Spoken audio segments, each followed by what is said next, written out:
Have you ever wondered why some people seem to be just having a better life experience? They seem more focused, they seem more happy, they seem more engaged, and others may be less so. Several years ago, I learned a simple principle taught by a gentleman who set out to answer that question. Why is it that some people are having a better experience than others?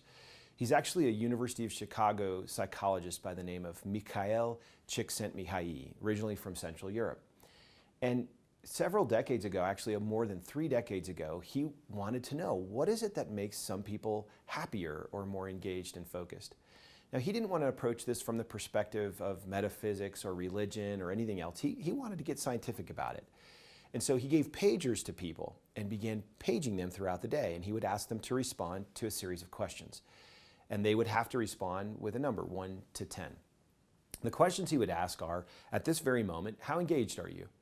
Or how focused are you? How much skill is what you're doing right now requiring? And again, they would answer on a scale from 1 to 10.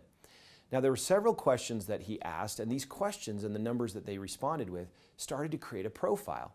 And he could map and plot that profile on a little graph. And he started to see some commonalities. He saw that the people that were focused and happy and engaged seemed to be challenging themselves and using their skill sets. And he actually plotted this on a graph where on the y-axis, he was measuring how challenged someone was. And on the x-axis, how much skill did it require for them to do this? And where the challenge actually was equal to the skill at a certain level, it actually indicated this channel that he called the flow channel. Now, why did he call it flow? He would interview people and ask them, what is it about this activity that you're doing that makes you excited or engaged?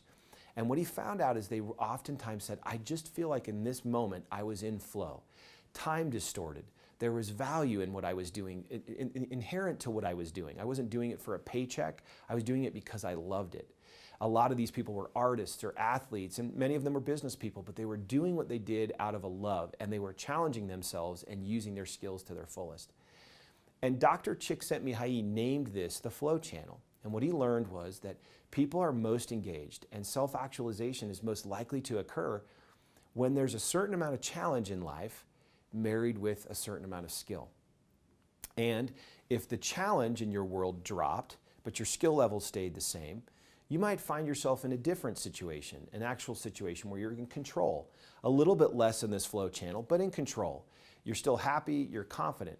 But if you really wanted to get back to this place of flow where time distorts and you're doing things that you know you can accomplish, you would have to introduce a new challenge. And lifting that challenge up would then push you back into the flow channel. Similarly, if in this particular case you had a high degree of challenge but a lower level of skill, in this particular case it might take you out of the flow channel and put you into what he referred to as arousal, an awakening. This challenge is a little more than I'm capable of doing. And that has to be met with what? An increase in skill sets that push me back into this flow channel. Now, he mapped the whole human experience beyond just flow and control and arousal, but said if the challenge is even lower, but the skill set stays the high, then it's relaxation. You might be in a position where you're saying, I can do this, I have the skills to do this, but I'm not pushing myself up. Again, in order to get back into flow, you might have to take a significant lift in your challenge. From there, even if the skill level dropped more and the challenge was low, it's boredom. At a very low skill and challenge level would be apathy or even depression.